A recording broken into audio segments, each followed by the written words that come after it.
বিটিসির প্রধান প্রমোদ সাহা ডাঙরিয়া আর হাগ্রামা সার ডাঙরিয়াকে এখেতে আমাক পোন প্রথমবারের বাবে সম্বোধনা দিছে আর এই একতখন এখেতে মানে সমর্থন কৰিছে এখেতে আমাৰ সমাজেৰ ফালৰ পৰা আমি ধন্যবাদ দিওঁ কাৰণ 1947 পিছত আজি অমৃত উৎসৱ হোৱাৰ পিছত 75 বছৰ হ'ল।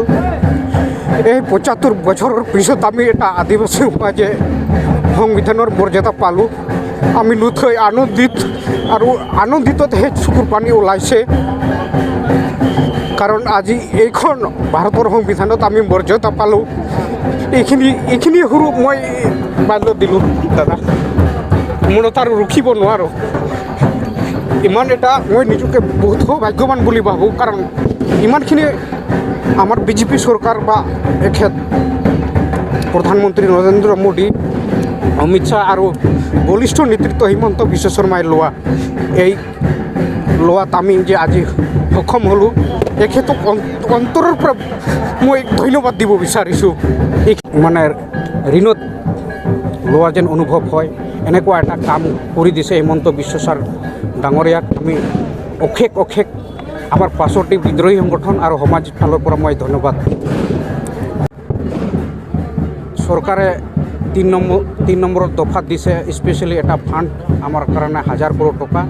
সেই ফাণ্ডৰ যোগেদি আমি আমাৰ অসমবাসী ৰাইজক আমি ভালকৈ চলাই আদিবাসী সমাজক ভালকৈ চলাই লৈ যাব পাৰোঁ এইটো আশা আছে। আৰু গভৰ্ণমেণ্টে এইটো আশা দিছে সেই 1000 কোটিৰ যদি আপোনালোকৰ যদি কম হয় পৰৱৰ্তী সময়ত তেখেতে বঢ়াই দিব, সেইটো কথা আমাক আশ্বাসে দিছে। আৰু পোনপ্ৰথমে মই একতৰ সম্পৰ্কত আমাৰ ভাৰতৰ প্ৰধানমন্ত্ৰী নৰেন্দ্ৰ মোদী ডাঙৰীয়া আৰু লগতে আমাৰ ভাৰতৰ গৃহমন্ত্ৰী অমিত শ্বাহ ডাঙৰীয়া, অসমৰ বলিষ্ঠ নেতৃত্ব লোৱা অসমৰ হিমন্ত বিশ্ব শৰ্মা ডাঙৰীয়াক এখেতৰ বলিষ্ঠ নেতৃত্বত আমি এইখিনি একতখন পালোঁ।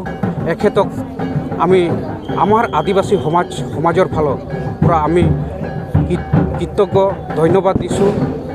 হয়, আমাৰ অসমত 5টা বিদ্ৰোহী সংগঠনে দীৰ্ঘদিনৰ পৰা সংগ্ৰাম কৰি আহিছিলে আৰু চৰকাৰৰ লগত শান্তি প্ৰক্ৰিয়াৰে আলাপ আলোচনা অব্যাহত ৰাখিছিলে।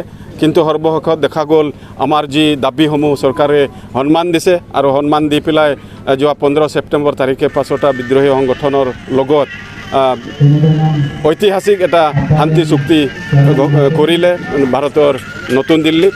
আৰু এই আমাৰ ঐতিহাসিক চুক্তিত ভাৰত চৰকাৰৰ মুখ্য ভূমিকা, অসম চৰকাৰৰ মুখ্য ভূমিকা আছিল। তেখেতসকলে যথেষ্ট আমাক আগুৱাই লৈ গ'ল, আমাক সহযোগ কৰিলে। আৰু বিশেষকৈ ধন্যবাদ দিব লাগিব আমাৰ অসমৰ মাননীয় মুখ্যমন্ত্ৰী ডক্টৰ হিমন্ত বিশ্ব শৰ্মা। তেখেতৰ বলিষ্ঠ পদক্ষেপ আমাৰ এই আদিবাসী একৰ্ড হৈ উঠাৰ ওপৰত অৰিহণা আছে। লগে লগে আমাৰ ভাৰতবৰ্ষৰ প্ৰধানমন্ত্ৰী, গৃহমন্ত্ৰী এই দুয়োজনকে আমি যথেষ্ট আন্তৰিকতাৰে ধন্যবাদ জ্ঞাপন কৰিছোঁ। এই ক্ষেত্ৰত তেখেতসকলে যথেষ্ট সহায় সহযোগিতা আগবঢ়াইছে। আমি আশা ৰাখিছোঁ আমাৰ আদিবাসী শান্তি চুক্তিত যিবিলাক পইণ্টছ আছে, যিবিলাক দফাসমূহ আছে অনতিপলমে তেখেতসকলে পূৰ্ণ কৰিব আৰু আমাৰ জাতিটোৰ যি জাতিটোক উন্নয়নৰ দিশত লৈ যাবলৈ এই আমাৰ শান্তি চুক্তিয়ে যথেষ্ট গুৰুত্ব সহকাৰে সহায় কৰিব। আৰু আমি